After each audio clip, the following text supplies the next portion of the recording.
Assalamualaikum warahmatullahi wabarakatuh. Halo teman-teman semuanya, apa kabar? Bertemu lagi sama Bu Chantri.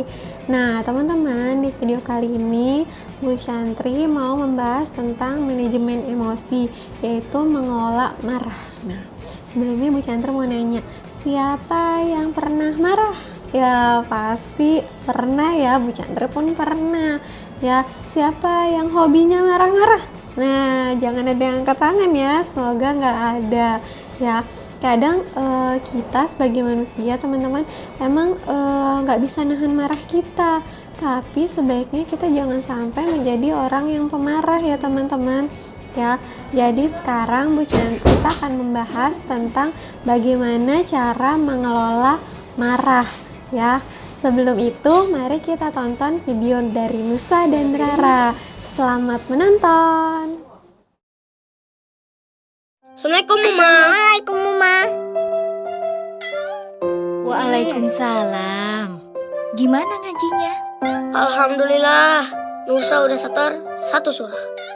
Masya Allah. Kalau gitu, Nusa sudah tambah hafalan ya? Rara juga Oma. Oh, Rara juga. Udah hafal banyak hadis. Alhamdulillah. Rara hebat. Rara gitu loh.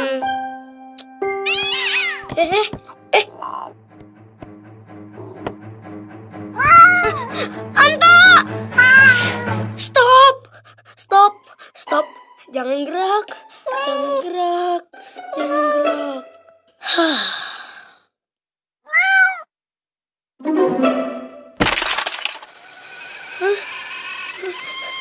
Anta nakal.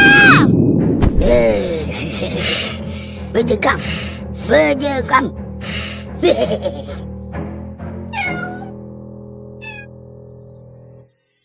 Apa? Dasar kucing nakal. Nusa, Anta juga kan gak sengaja. Mainan kesayangan Nusa kan rusak. Nakal. Bad Kitty. Jangan diulang lagi Anta. Kansa. Letak dok walakal jannah. Janganlah kamu marah. Niscaya bagimu surga. Gak bisa. Nusa tetap marah. Kansa. Ayo duduk. Gitu dong. Itu kan hadiah dari Abah. Roket langka tahu. Masih marah nih. Kansa sekarang tiduran deh. Kamu ngapain sih? Nyuruh Nusa tidur? Masya Allah Nusa. Yang dibilang Rara itu hadis Rasul untuk menghindari amarah. Niat adikmu itu baik. Marah itu kan asalnya dari setan dan sangat tidak disukai Allah.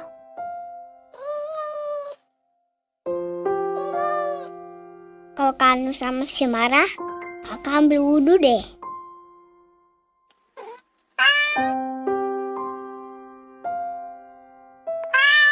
Astagfirullahaladzim. Iya, Nusa maafin deh. Nusa gak mau marah lagi. Dasar kucing gembul.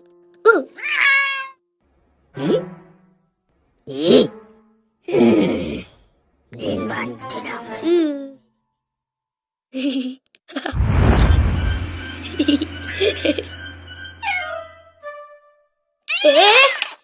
Anta! Nusa, wudhu aja deh.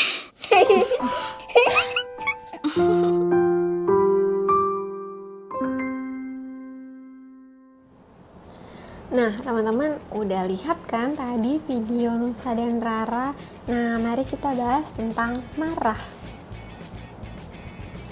Nah ada hadis kan teman-teman yang bilang la tahzab walakal jannah. Jangan marah bagimu surga. Nah jadi kalau orang yang gak suka marah-marah, hadiahnya surga loh teman-teman. Jadi kalau misalnya kamu udah mau marah gitu, langsung ingat, kalau menahan marah berarti aku bisa masuk surga. Nah kayak gitu aja teman-teman, itu adalah hadiah orang-orang yang tidak marah-marah seperti itu. Nah, marah juga itu tidak halal teman-teman, tidak boleh dilakukan ya. Mungkin marah itu manusiawi, tapi kalau keseringan ya nggak boleh juga. Emang ada yang mau temenan sama kita kalau kitanya suka marah-marah? Kan nggak ada ya. Teman kita juga nggak suka kan kalau misalnya kita suka marah-marah atau kita berteman sama orang yang suka marah-marah. Enak nggak kira-kira? Nggak enak. Jadi jangan jadi orang yang pemarah ya teman-teman.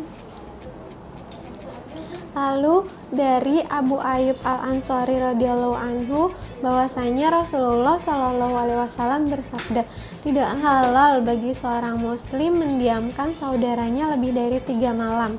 Mereka bertemu, yang satu lalu berpaling ke sana dan yang satu berpaling ke sini, dan yang terbaik di antara mereka adalah yang lebih dulu mengucapkan salam. Hadis riwayat Bukhari Muslim atau muttafaqun alaih. Nah, jadi kalau misalnya lagi berantem nih sama temennya atau adiknya atau kakaknya mungkin, lalu diam-diaman lebih dari 3 hari, boleh nggak? Nggak boleh, tidak halal kata Rasulullah ya. Jadi tapi bukan berarti sehari doang boleh ya Bu, atau 2 hari doang boleh ya Bu, bukan berarti seperti itu. Tetap aja jangan dilakukan ya teman-teman ya, sebaiknya apalagi mendiamkan temennya lebih dari 3 hari, tentunya itu lebih nggak boleh lagi ya teman-teman. Sehari, 2 hari, 3 hari sebaiknya tidak boleh ya. Lanjut, menahan marah adalah orang yang kuat. Nah, apa tuh? Nah, dalam sebuah hadis yang sahih, Rasulullah Shallallahu alaihi wasallam bersabda, bukanlah orang yang kuat yang sebenarnya dengan selalu mengalahkan lawannya dalam pergulatan atau perkelahian, tetapi tidak lain orang yang kuat yang sebenarnya adalah orang yang mampu mengendalikan dirinya ketika marah. Seperti itu teman-teman. Jadi orang yang nahan marahnya, orang yang bisa menahan marahnya itu adalah orang yang lebih kuat daripada pegulat yang memenangkan pertarungannya ya. Berarti kalau kamu bisa nahan marah itu kamu hebat, seperti itu. Nah, akibat marah ya, akibat marah itu bisa ke diri sendiri, juga bisa ke orang lain teman-teman. Kadang kalau misalnya ke diri sendiri nih, kadang bisa jadi kita jadi nggak ditemenin, nggak disukain sama teman-temannya karena kita suka marah-marah. Atau kalau kita marah-marahnya suka membanting-banting sesuatu, jadi benda-benda kita yang kita miliki cepat rusak seperti itu. Atau menendang-nendang benda-benda yang ada di sekitar kalian, jadi benda-benda itu bisa cepat rusak. Nah, itu akibatnya sangat buruk ya teman-teman. Jadi sebaiknya jangan dilakukan hal-hal yang seperti itu. Nah, akibat marah untuk orang lain. Nah, akibat marah untuk orang lain juga bahaya ya teman-teman. Misalnya kalau kamu marah, kamu jadi mau berkelahi sama temennya. Nah, itu nggak boleh juga ya. Jadi temennya nanti kepukul sama kamu atau ketendang sama kamu. Nah, itu nggak boleh ya. Itu perbuatan yang tidak baik ya, melukai atau mencelakakan orang lain karena kita marah. Karena kalau kita lagi marah ya teman-teman, setan itu niup-niupin api marah ke kita, fiu gitu. Nah, jadi semakin marah kita, semakin seneng itu setan-setan niup-niupin kita supaya kita tambah marah-marah ya. Ya, itu jangan sampai setan senang teman-teman ya. Jadi kalau misalnya kita lagi marah, kadang-kadang suka lupa diri, suka apaan aja dipukul, temennya apa aja dibanting atau apapun. Nah, itu karena setan mengendalikan kita. Nah, itu jangan sampai ya teman-teman, setan mengendalikan diri kita, tapi kita yang harus mengendalikan diri kita sendiri. Nah, bagaimana caranya? Apa yang harus kita lakukan ketika marah ya? Yang pertama, membaca ta'awudz. Rasulullah bersabda, ada kalimat yang kalau diucapkan niscaya akan hilang kemarahan seseorang, yaitu a'udzubillahi minasyaitonirrajim. Aku berlindung kepada Allah dari godaan setan yang terkutuk. Nah, seperti yang tadi Bu Chantri bilang, karena kalau kita lagi marah-marah itu ada setan-setan yang ngelilingin kita supaya kita tambah marah. Jadi kamu harus bertawuz, auzubillahi minasyaitonirrajim. Nah, langsung setan-setannya supaya bisa pergi, karena kamu berlindung kepada Allah dari setan-setan yang terkutuk seperti itu.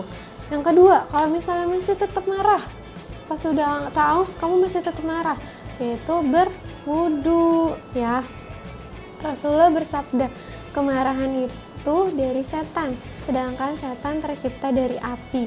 Api hanya bisa padam dengan air.